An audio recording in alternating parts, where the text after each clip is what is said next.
And he just would take over readings of other people.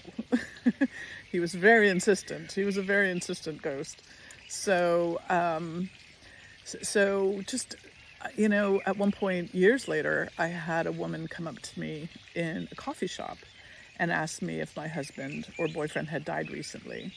And in the end, I wound up having, a little reading with her there and then, just sort of going like, feeling like I had this big target on my brain in terms of psychics. But I wound up sort of turning the story around a little bit and doing readings with her where I got to ask him questions.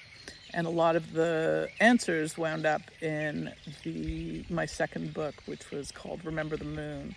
And in that book, a husband dies and he's experiencing life in the afterlife. And so a lot of things that I had asked that psychic, her name was Lisa K. Fox, she was lovely. A lot of things I asked her kind of wound up in that book one way or another, So, again, I know I've spoken about this before, just this idea of psychics.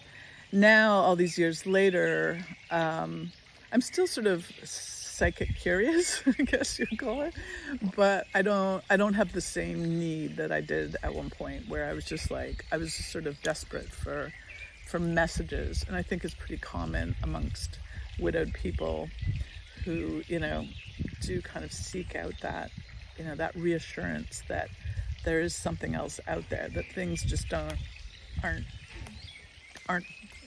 that's the end. Like, the end isn't written across the page and that's it.